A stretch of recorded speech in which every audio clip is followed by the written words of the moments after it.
Shalom. Renungan hari ini. Deklarasikan apa yang kau inginkan di dalam namanya. 9 Oktober 2021. Aku berkata kepadamu, sesungguhnya barang siapa percaya kepadaku, ia akan melakukan juga pekerjaan-pekerjaan yang aku lakukan. Bahkan pekerjaan-pekerjaan yang lebih besar daripada itu.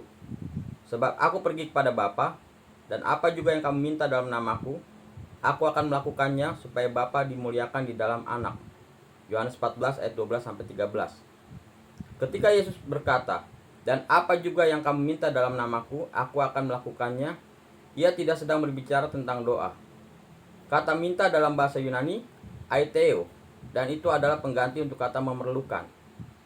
Itu berbeda dari apa yang kita dapatkan dalam Yohanes 16 ayat 23, di mana Yesus berkata, dan pada hari itu, kamu tidak akan menanyakan apa-apa kepadaku.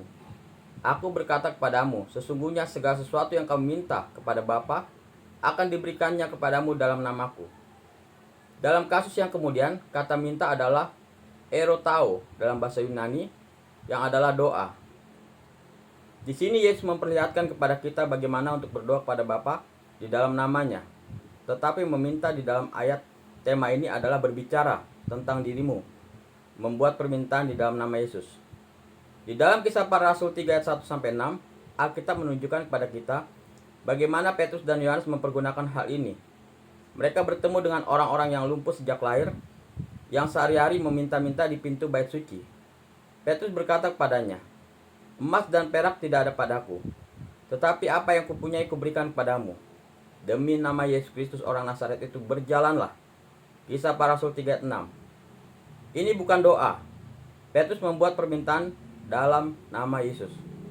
Banyak hal-hal yang jahat terjadi di dunia disebabkan oleh setan. Tetapi dengan nama Yesus kita menang. Kita memiliki kemenangan. Setiap saat engkau menghadapi keadaan yang menekan, deklarasikan apa yang kau inginkan di dalam nama Yesus. Dan akan ada perubahan.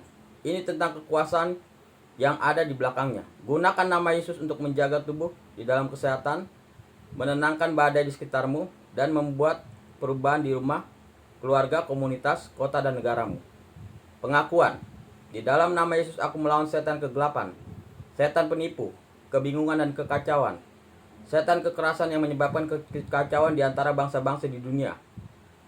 Aku lumpuhkan usaha mereka. Aku deklarasikan bahwa setan-setan kekerasan tidak dapat melaksanakan rencana mereka. Mereka tidak akan menang.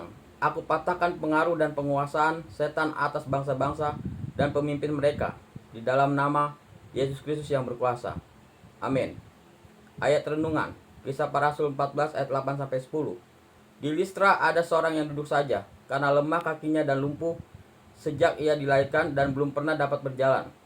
Ia duduk mendengarkan ketika Paulus berbicara, dan Paulus menatap dia dan melihat bahwa ia beriman dan dapat disembuhkan. Lalu kata Paulus dengan suara nyaring, berdirilah tegak di atas kakimu. Dan orang itu melonjak berdiri, lalu berjalan kian kemari. Markus 16 ayat 17-18. Tanda-tanda ini akan menyertai orang-orang yang percaya.